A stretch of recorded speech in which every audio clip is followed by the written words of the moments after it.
지금부터는 오늘부터 당장 시행되기 시작한 임대차 2법에 대한 정부와 시장 움직임 전해드리겠습니다. 전월세 상한제와 계약갱신 청구권이 오늘 정부 국무회의를 통과했습니다. 이 밀어붙이기라는 비판을 감수하고서라도 이 전세 시장 안정을 위해 무조건 빨리 시작해야 한다는 게 정부 여당의 판단입니다.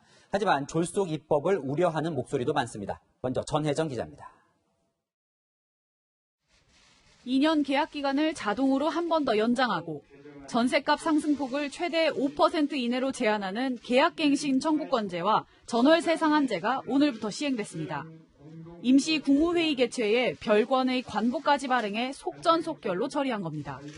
법안 상정부터 공포까지 불과 52시간밖에 걸리지 않았는데 민주당은 부동산 안정이 시급한 만큼 서둘러 처리할 수밖에 없었다고 설명했습니다. 별건 관보는 지난 3월 지방세 관련 시행 때도 발행된 적이 있습니다. 서둘러 처리한 것을 두고 전문가들의 평가는 엇갈렸습니다. 20대 국회의원, 19대 국회에서도 얘기가 됐었던 법안들이에요. 법 자체에 이번에 투여한 시간은 적었을지 모르지만 전체적으로는 어느 정당이건 긍정점, 부정점, 파생효과, 부작용 이런 것에 대해서 인지를 하고 있다고 보고 있어요. 국회법에서 법안이 시임이 되는 과정이 절차가 정해져 있잖아요. 의회 민주주의가 절차적으로 지금 훼손되고 있다는 부분이기 때문에 법안이 갖고 있는 시급성이 있다 하더라도 그건 잘못된 접근하고. 당위성만 앞세우며 밀어붙인 게 오히려 정책의 신뢰성을 깎아내려 시장 혼란을 야기할 것이란 우려도 나왔습니다.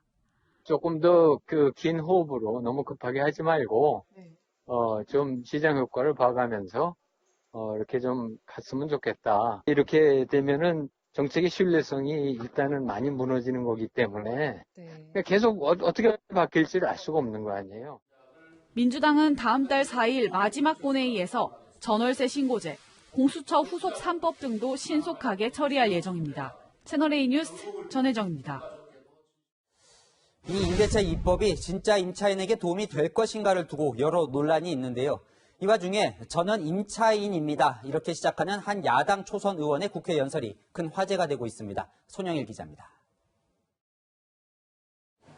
국회 본회의에서 주택 임대차 보호 법안 2건이 통과된 직후 윤희숙 미래통합당 의원이 단상에 올랐습니다.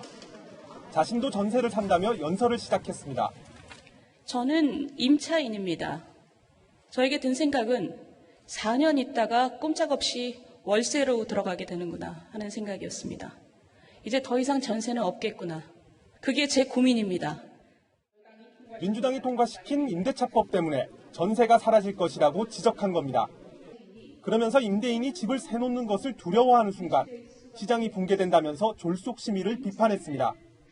도대체 무슨 배짱과 오만으로 이런 것을 점검하지 않고 이걸 법으로 달랑 만듭니까? 이 법을 만드신 분들 그리고 민주당 이 축조심의 없이 이 프로세스를 가져간 민주당은 오래도록 기억될 것입니다. 윤 의원의 발언을 두고 네티즌들의 평가는 엇갈렸습니다. 진심이 느껴진다, 사이다 발언이라는 긍정평가와 함께 전형적인 꼬투리 잡기 연설이라는 지적도 있습니다.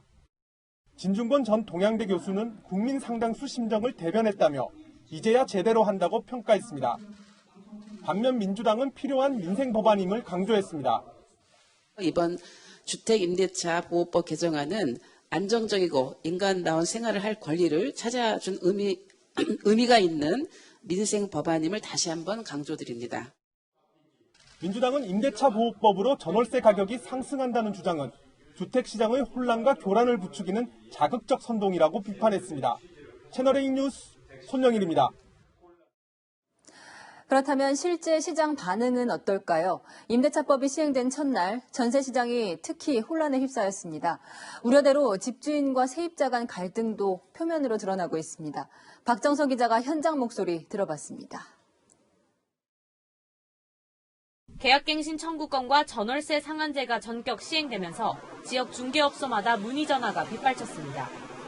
계약서 작성과 전세금 조정을 놓고 집주인과 세입자의 갈등이 불거진 겁니다. 2년에 한 번씩 당사자 간에 얼마씩 올려주자 특약으로 조정을 해놨는데 좀 당혹스럽고 곤란하다고 해요. 전세를 월세로 전환하면서 며칠 전에는 그 조건대로 월세로 변경해서 계약갱신 하겠다라고 얘기했었는데 바로 말이 바뀌었다고. 집주인들의 반발은 온라인에서 더욱 뜨거웠습니다. 오늘 하루에만 전세 대출 연장 거부 등 세입자들을 내보내는 방법에 대한 관련 글이 수백 개 올라왔습니다. 강한 규제에 대한 반발 심리로 아예 전세 대출에 낀 세입자는 받지 않겠다는 집주인도 있었습니다. 집계약 시 각종 특약을 넣어 집 관리 규정을 까다롭게 만들겠다는 보복 대책도 거론됐습니다. 임대차법 시행으로 집주인과 세입자 간 대결 구도로 흘러가자 세입자들은 불안하기만 합니다. 들어와서 한 4년을 살아야겠다라고 생각을 했는데 집주인이 또 근처에 살고 법도 바뀌고 하니까 들어올 가능성이 높은 거에서 조금 이는지가 걱정되긴 해요. 집주인과 세입자 간 법적 분쟁도 늘어날 것이란 우려가 나옵니다.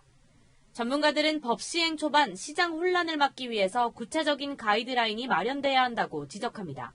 채널A 뉴스 박정서입니다. 또 전세 매물이 실제로 시장에서 모습을 감췄습니다. 특히 자녀 교육 때문에 전세 수요가 높은 대치동이나 목동에서는 빌릴 집이 아예 없다고 말합니다. 황규락 기자가 현장 취재했습니다. 대치동 학원가와 가까워 이주 수요가 많은 서울 강남의 대표적인 재건축 단지 음마아파트. 최근 재건축 실거주 요건이 강화된 데다 임대차법 시행까지 맞물리면서 전세 매물을 찾기가 어려워졌습니다. 전세 매물은 하나도 없다고 보시는 게 정확한 것 같습니다. 매도 매물에 관련된 거, 전세 매물도 거의 0이라고, 제로라고 보시면 될 겁니다. 자녀 교육을 이유로 전세 수요가 많은 목동도 상황은 마찬가지입니다. 전세가 잠재 현상이 있죠. 근데 가격이 올라가다 보니 전세 매물이 귀해지면서 아파트 거래량도 줄어들고 있는데요. 이번 달 아파트 전세 거래량은 5,600여 건으로 전년 동기 대비 반토막이 났습니다. 전세 품귀에 세입자들은 아파트 대신 빌라 전세를 알아보기도 하는 상황. 어쩔 수 없이 빚을 내 집을 사는 경우도 늘고 있습니다. 20, 30대가 전세 안 물어가고 전부 다 매수적으로 돌아가지고 결혼해서 전부 다 살아왔어요. 부모한테 사고 증여받고 대출 땡기 욕심. 전국 아파트 전세 가격은 전주 대비 0.17% 오르면서 2015년 11월 이후 가장 높은 상승률을 보였습니다. 5,200씩 올라나와요. 지금도 이렇게 나와요. 누가 해야 돼? 기록갱신이야. 내가 너무 더 들고 가요. 왜? 무슨 일이 없습니까? 전세도. 전세 매물이 실종되고 전세값은 상승하면서 서민들의 주거가 불안해지는 악순환이 반복되고 있습니다. 채널A 뉴스 홍규락입니다.